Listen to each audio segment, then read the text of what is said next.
कृतज्ञता हा जीवनातील सर्वात मोठा गुण आहे आणि जेव्हा माणूस कृतज्ञता विसरतो तेव्हा तो स्वतःचेच नुकसान करतो. आज आपण ऐकणार आहोत जातक कथा संग्रहातील एक प्रेरणादायी कथा, कुक्कर जातक कथा. एकेकाळी वाराणसी राज्यात ब्रह्मदत्त राजा राज्य करत होता. राजवाड्यात एक सुंदर पांढरा कुत्र राहायचा. तो राजा जिथे जाई तिथे शांतपणे सोबत असायचा.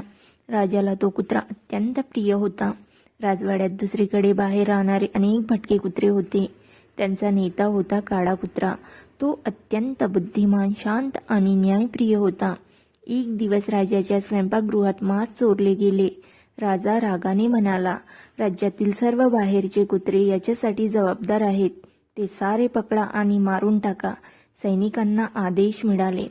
सर्व बाहेरचे कुत्रे घाबरले, पण नेता शांत होता.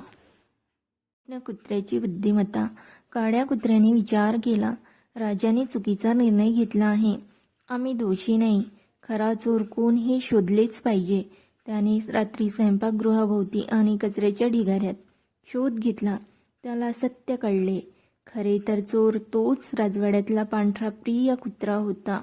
त्याने रात्रभर जेवण चोरी करून बाहेर टाकले होते. पण सत्य सांगितले तर राजा त्याचा विश्वास ठेवेल का? तरीही त्याने सत्य म्हणण्याचा निर्णय घेतला. राजाच्या दरबारात सत्य. दुसऱ्या दिवशी काळ्या कुत्र्याने राज दरबारात जाऊन नतमस्तक होत सांगितले, महाराज, दोष आमचा नाही. खरे तर हा गुन्हा तुमच्या प्रिय पांढऱ्या कुत्र्याने केला आहे. राजा चकित झाला. त्याने सैनिकांना आदेश दिला, सत्य तपासा. सैनिकांनी तपास केल्यावर तंतोतंत तेच निघाले. पांढरा कुत्रा चोर निघाला. राजा आश्चर्यचकित पण नम्र झाला. राजाची जाणीव. राजा म्हणाला, तू माझ्याशी संबंध नसतानाही सत्य सांगितलेस आणि मी निरपराध कुत्र्यांना मारण्याचा आदेश दिला होता. काळ्या कुत्र्याने उत्तर दिले, महाराज, सत्याचा मार्ग सोपा नसतो, पण त्यावर चालणाऱ्याला पश्चाताप करावा लागत नाही. राजा त्या कुत्र्याचा शिष्य झाल्यासारखा शांत बसला. त्याने जाहीर आदेश दिला, कोणत्याही कुत्र्याला त्रास दिला जाणार नाही. राजवाड्यातील चुका अधोरेखित झाल्या तरी त्यावर सचोटीने कार्य करायचे. सत्याला प्राधान्य द्यायचे. कथेचा संदेश. सत्यावर चालणाऱ्याची भीती संपते.